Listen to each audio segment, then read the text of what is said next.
Download करें जनमत Haryana app. कृषि कानून वापस लिए गए हैं, प्रधानमंत्री ने आज आकर के ऐलान किया है, कैसे देखते हैं आप इस फैसले को? देश के प्रधानमंत्री का जो फैसला था कानून बनाने का, वो गलत था।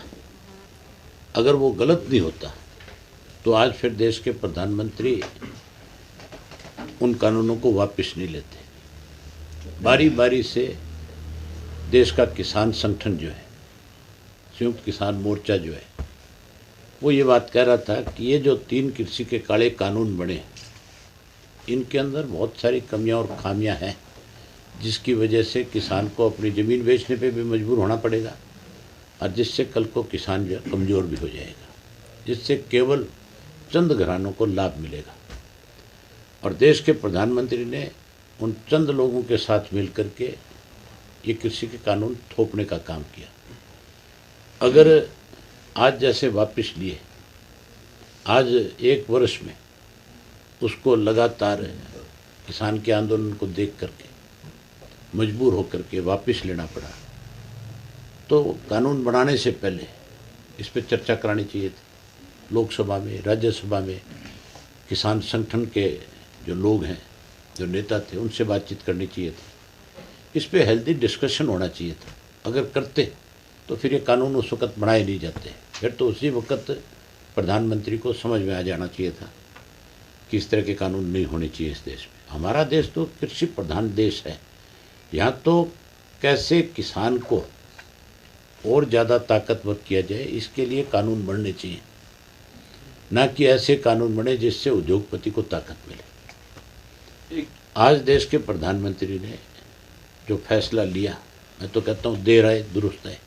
कम से कम उनको ये एहसास हुआ कि तेरा फैसला गलत था, तेरे सरकार का फैसला गलत था। पीएम मोदी ने जिस तरीके से आज माफ़ी मांगी कि हम समझा नहीं पाए किसानों को, तो इस पे भाजपा, हरियाणा भाजपा के नेताओं का कहना है कि प्रधानमंत्री मोदी ने बड़ा दिल दिखाया है और ये तारीफ के काबिल है। देश के प्रधानमंत्री तो अपनी गलती का एहसास कर रहे हैं, वो तो माफ़ी मांग रहे हैं कि मैंने गलत किया।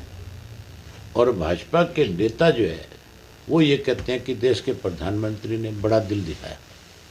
बड़ा दिल का मतलब लार्ज हार्ट होता है, और लार्ज हार्ट जो है वो तो बीमारी है। किसी को भी आप हार्ट जब बड़ा हो जाता है, दिल बड़ा हो जाता है, तो डॉक्टर उसको फिर कहते हैं कि अब तो तेरा समय ख़त्म हो गया, अब इसका कोई इलाज नहीं है। अब भाजपा का समय ख़त्म हो गया, ये बड़ा दिल नहीं, अब किसान लामबंद हो गया जो भाजपा को सत्ता से बाहर करेगा। सरकार ने अभी 3 कानून वापस किए हैं, लेकिन एमएसपी का जो कानून है उसको लेकर के संयुक्त किसान मोर्चा अभी भी लामबंद है और कहा है कि जब तक वो नहीं हो जाता तब तक आंदोलन। ये फैसला तो संयुक्त किसान मोर्चे ने करना है, क्योंकि आंदोलन भी उन्होंने शुरू किया।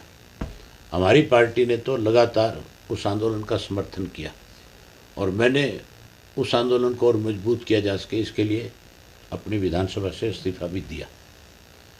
और हमारा एक एक पार्टी का कार्यकर्ता सामाजिक कार्यकर्ता के रूप में इस आंदोलन का हिस्सा बन करके रहा।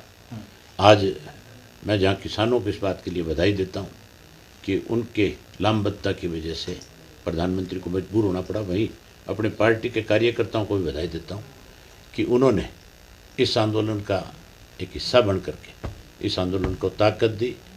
वो भी बधाई के पात्र हैं। आपने इस्तीफा दिया था और उसकी वजह से उपचुनाव हुए हैं हरियाणा में और कई राज्यों में भी उपचुनाव हुए। उपचुनाव के जो नतीजे, उसका दबाव और आने वाले विधानसभा चुनावों में जिन राज्यों में है, क्या उसका डर है ये वजह वापसी? सबसे बड़ा डर यही है। अब जो उपचुनाव हुए, ये कहते थे कि ये जो आंदोलन है, कभी इन्होंने खालिस्तानियों का नाम लिया, कभी इन्होंने कहा कि अलगाववादी है, कभी इन्होंने कहा कि तो आतंकवादी है, कभी इस आंदोलन को बदनाम करने के लिए तिरंगे के अपमान की बात कही। कैसे आंदोलन ख़त्म हो, कैसे बदनाम हो, इसके लिए बहुत अच्छे हथकंडे केंद्र की सरकार ने, प्रदेश की सरकार ने अपनाए। लेकिन जैसे जैसे इन्होंने इस आंदोलन को ख़त्म करने की कोशिश करी, किसान और ज़्यादा लामबंद हुआ, और ज़्यादा ताकतवर हुआ, और ज़्यादा बड़ा आंदोलन खड़ा किया। आज जिस ढंग से किसानों ने एकजुट होकर के देश के प्रधानमंत्री को मजबूर किया, ये कृषि के 3 काले कानून वापस लेने के लिए। उसके लिए किसान बधाई का पात्र है। किसान के पास कोई फुर्सत नहीं थी कि वो आकर के घर खेत बच्चे सब छोड़ करके बॉर्डर पे बैठे। किसान तो जिस दिन खेत में बीज डाल के आता है उस दिन से लेकर के जब तक उसकी फसल पक करके तैयार नहीं हो जाती, हर रोज़ इस बात की चिंता उसको सताती है कि तेरी फसल खराब ना हो जाए।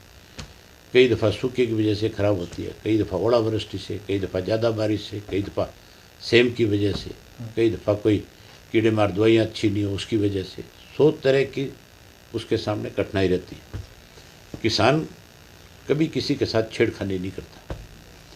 अगर किसान को कोई छेड़ेगा तो किसान फिर उसको छोड़ता भी नहीं। इस सरकार ने किसान के साथ छेड़खानी करी। आज उसी का नतीजा है कि देश के प्रधानमंत्री को अपनी गलती का एहसास हुआ और माफ़ी मांगनी पड़ी। अभी विधानसभा का सेशन आएगा, आप सेशन में जाएंगे, किस तरह से आप इस आवाज़ को बुलंद करते हो? सेशन जब आएगा तो मैं सेशन में सबसे पहले कृषि के 3 काले कानूनों पे स्पीकर से कहूँगा कि चर्चा करो, क्योंकि हमारी विधानसभा में जब ये 3 काले कानून बनाए गए उस वक़्त एक प्रस्ताव सरकार की तरफ से आया, मुख्यमंत्री लेकर के आए, और उस प्रस्ताव का कौन समर्थन करे और कौन उसका विरोध करे उसको लेकर के चर्चा होनी थी। कांग्रेस तो वॉकआउट करके भागी। मैं सेशन में था और मैं जब सेशन में था तो मैंने इन तीनों कृषि के काले कानूनों पे विस्तार से चर्चा करी और सरकार को इस बात के लिए कहा कि आप इस प्रस्ताव को वापस ले लें। अगर ऐसा कोई प्रस्ताव आप पास करते हो जिससे किसान के सामने और दिक्कत आए, हरियाणा का किसान कमज़ोर हो, आपको ऐसा फैसला नहीं करना चाहिए। अगर आप ऐसा फैसला लोगे तो लोग आपको माफ़ नहीं करेंगे। मैं इस बात पे ही मुख्यमंत्री से पूछूंगा कि कानून वापस हो गए, क्या प्रस्ताव वापस होगा? अगर प्रस्ताव वापस नहीं होगा तो पूछूंगा क्यों नहीं होगा। जब प्रधानमंत्री अपनी गलती का एहसास कर लेता है, माफ़ी मांग लेता है, तो फिर मुख्यमंत्री को माफ़ी मांगने में हर्ज क्या है? फिर तो मुख्यमंत्री को भी माफ़ी मांगनी चाहिए, बजाय विधानसभा में माफ़ी मांगे। अब भी आज प्रेस कॉन्फ्रेंस कर रहा है मुख्यमंत्री, मैंने सुना है, आज ही माफ़ी मांगनी चाहिए कि हमने भी इस तरह के कानून के पक्ष में प्रस्ताव ला करके बहुत बड़ी गलती करी। उसके लिए मैं शर्मिंदा और माफ़ी मांगता हूँ।